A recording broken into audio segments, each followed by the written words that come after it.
So the activity with the smallest resource capacity is called the bottleneck. This means that our process capacity then is equal to the bottleneck capacity, which is here. We have shown in red there, 10 boards per hour.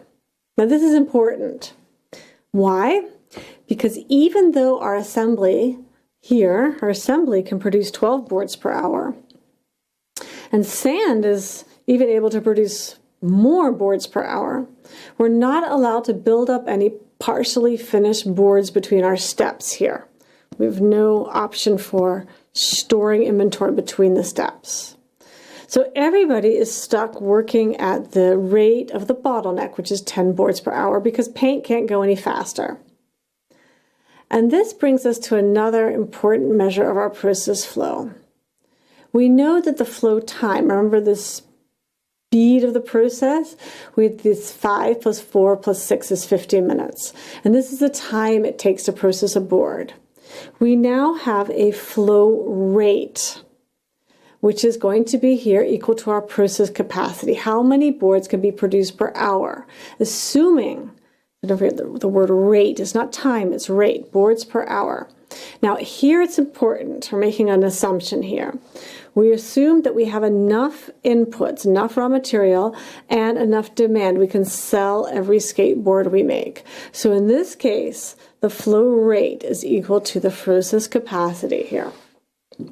The rate at which our factory is producing skateboards, given that we have enough input and that we have enough demand from our skateboard dudes who are buying our skateboards. So we'll come back to that distinction a little bit later in the concept of the lean course. If we don't have any demand, then our flow rate should be slowed down to meet the demand, and we wouldn't actually produce as much. So this allows us to come to another very important measure, our resource utilization. And this is the flow rate divided by the resource capacity. And just a point, the flow rate, the resource utilization cannot be greater than 100%. Let's look at that next. So, what did we say? We have the resource activity time P, 5 minutes per board at assembly, 4 minutes per board at sand, and 6 minutes per board at paint. The capacity, which is equal to 1 over P, or 1 over 5, 1 over 4, and 1 over 6. Capacity in boards per hour, 12 boards per hour, 15 boards per hour, and the bottleneck, 10 boards per hour. The resource utilization is the flow rate over the resource capacity. The flow rate is equal to the process capacity, and the process capacity is equal to the capacity of the bottleneck. So this means at assembly, our resource utilization is equal to the bottleneck capacity over the resource capacity, or about 83%. Likewise, at sand, you have the process capacity over the resource capacity at sand is about 67%. And what do you think the resource utilization is at the bottleneck? You've got it. 10 over 10 is going to be equal to 100%. What does this mean? The bottleneck is working all the time. If there's enough input and enough demand, the process capacity is equal to the capacity of the bottleneck.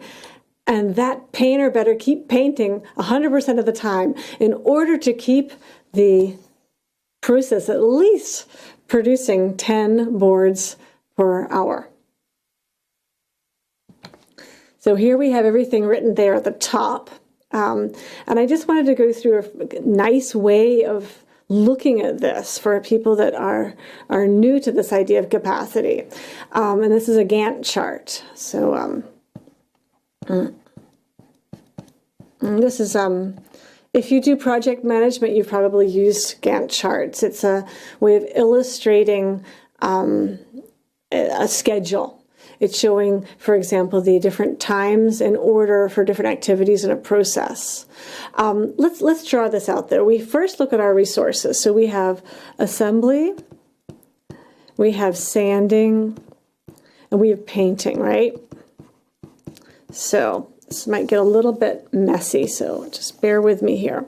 The assembly, sanding, and painting. And we have different times, and we've been using minutes. So if I can take some time here to draw some minutes.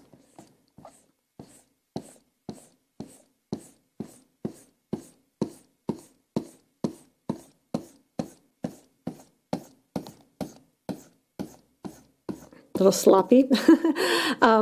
This is our time of our process, and it's in minutes. So we have minute 1, minute 2, minute 3, minute 4. So the assembly comes in.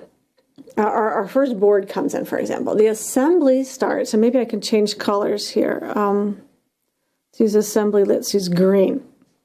Green for assembly. Takes 5 minutes per board. So the assembly is working 5 minutes. So the first 5 minutes, 1, 2, 3, 4, 5. Maybe I better write out the rest of the minutes here. 5, 6, 7, 8, 9, 10, 11, 12, 13, 14, 15, 16, 17, 18, 19, 20, 21, 22, 23, 24, 25, 6, 20, 27, 28, 30, 31 und so weiter. That's your German for the day. Let's move on to sand. How many minutes did we have for sand? Sand was here with 4 minutes.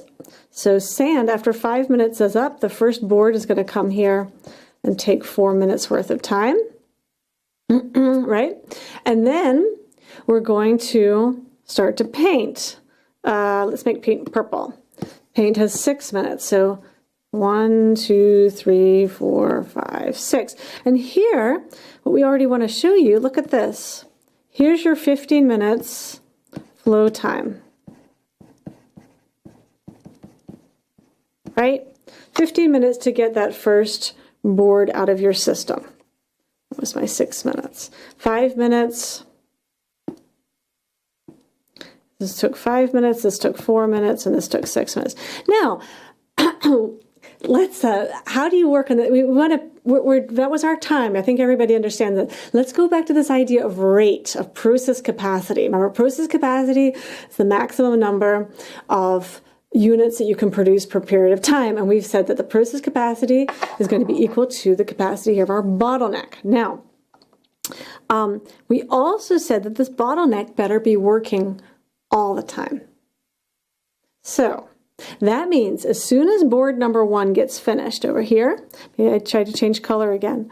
As soon as board number 1 is finished, board number 1, board number 2 better get started, and it's going to take also 6 minutes for painting. This is going to be board 2. And then it better not stop. We have to keep producing 1, 2, 3, 4, 5, 6. This is board 3. And again, 1, 2, 3. So board 4. You can go off into forever. This factory is working several shifts.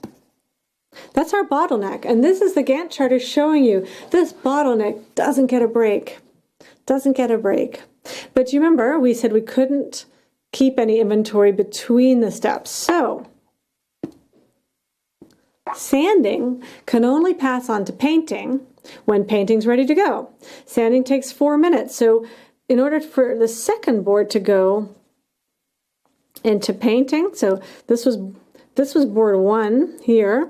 This is board 2. And then board 2 will move into painting. That means that board will have to start then a little bit before, precisely 4 minutes before. It can move then into painting, right? And finally, we've got to start our boards. Green here. Here was our first board. It moved into assembled and into sand. So again, we've got to 1, 2, 3, 4, 5.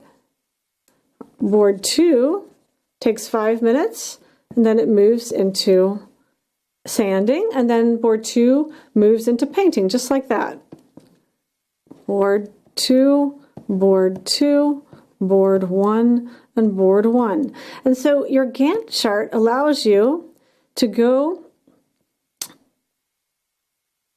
to draw in your process the different activities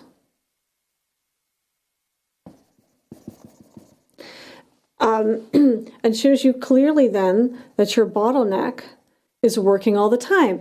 But it also shows you clearly something else, right? It shows you that the other resources are not working all the time. So, what does it show you here? There's some idle time here. Let me try the idle time maybe in another color. How about yellow?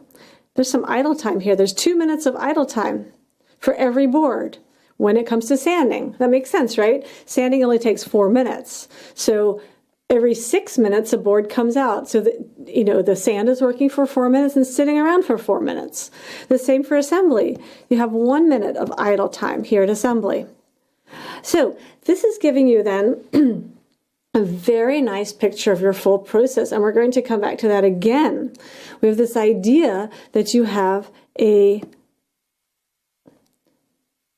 rate, the flow rate, which given enough input and enough demand is going to be equal to the process capacity. I'm going to write that in there with enough input and enough demand, which is going to be here equal to 10 boards per hour. Whoops.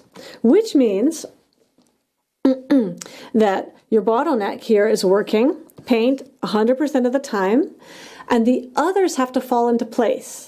The other activities have to align themselves. We have no way of storing inventory between our processes so that they produce then the boards so that our bottleneck can keep working. And we can see then the problem is that sometimes these people are sitting around. They don't have anything to sand or to assemble. They're waiting for paint. And this is going to be very, very important in our next lectures. So here we see the Gantt chart. Unfortunately, the color is a little bit off. This is and this my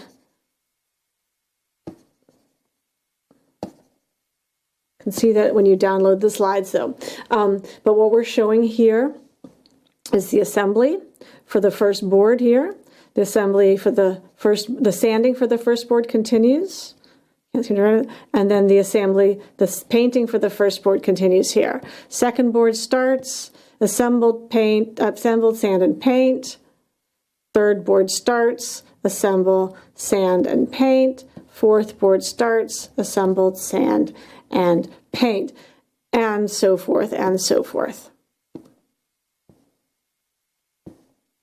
So, I'd like you to try that yourself also. With some of the examples. And we'll be coming back to this later, so please follow that.